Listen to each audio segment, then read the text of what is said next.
Depuis quelques jours, la Guadeloupe s'embrase et connaît des violences, pour protester contre le pass sanitaire et l'obligation des soignants de se faire vacciner sur fond de crise sociale. Un brasier qui a atteint ce lundi la Martinique, avec les mêmes causes et les mêmes actions. L'incendie peut-il gagner l'ensemble des Outre-mer? L'Outre-mer s'embrase. En Guadeloupe, des violences se déchaînent depuis plusieurs jours. Manifestations, incendies, pillages, barrages empêchant des patients de se faire soigner. L'île prend, selon ses habitants, des faux airs de Beyrouth. Une situation incandescente qui vient de gagner la Martinique, où des blocages et des manifestations ont dégénéré en tirs à balles réelles sur des forces de l'ordre et des pompiers ces lundi et mardi. Face à ces débordements, le gouvernement a décidé d'envoyer des renforts policiers et militaires et s'est engagé à ne délivrer que des vaccins non ARN messagers aux soignants d'outre-mer.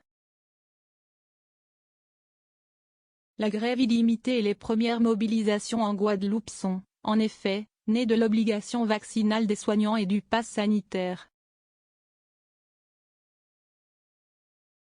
Patricia Braflant-Trobo, docteur en sciences politiques, détaille: il y a une grande défiance en Outre-mer sur les vaccins, qui sont souvent vus comme un élément de l'État pour empoisonner la population. Une crainte alimentée par le souvenir d'anciens scandales sanitaires comme la chlordécone, par des leaders syndicaux et politiques ouvertement anti-vaccins, le passé colonial. Être contre le vaccin, c'est un moyen facile de montrer sa rébellion contre Paris, résume l'experte. Les vaccins de la colère. Alors que 77% des Français ont reçu au moins une première dose de vaccin à l'échelle nationale, ils ne sont que 34% en Guadeloupe, 35,3% en Martinique, 22,7% en Guyane, 25,4% à Mayotte et 60,2% à La Réunion.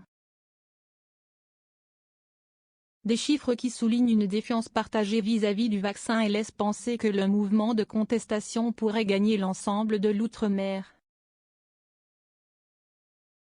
D'autant que ces territoires partagent, en plus de cette étincelle potentielle, le même baril de poudre prêt à exploser. Cette crise contre le vaccin réactive des colères structurelles, un taux de chômage très élevé, plus de 2 fois supérieur à la métropole, une pauvreté endémique, un département sans eau, assure Olivier Pulvar, enseignant-chercheur à l'Université des Antilles. Un portrait robot de la Guadeloupe qui peut se calquer sur chaque territoire ultramarin, souligne le chercheur. Incompréhension. Patricia Braflant-Trobo le confirme, les violences vont au-delà du cadre du coronavirus, la plupart des jeunes sur les barrages font de la délinquance d'opportunité.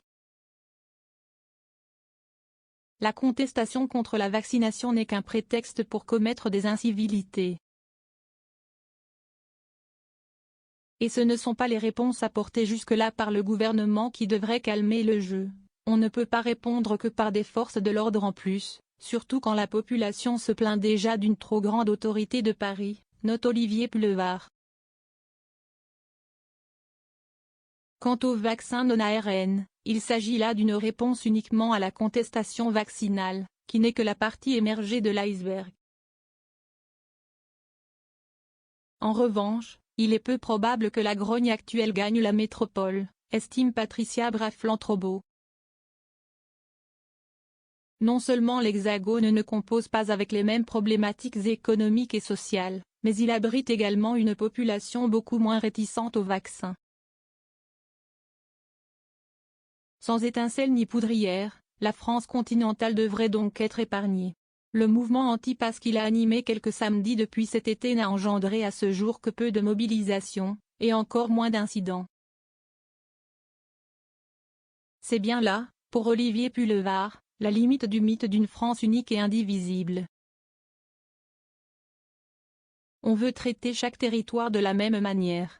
Or, chacun a ses disparités, et ne nécessite pas les mêmes réponses. 3 commentaires 0 partage partagé sur Messenger partagé sur Facebook partagé sur Twitter partagé sur Flipboard partagé sur Pinterest partagé sur LinkedIn envoyé par mail sauvegarder une faute. Imprimer.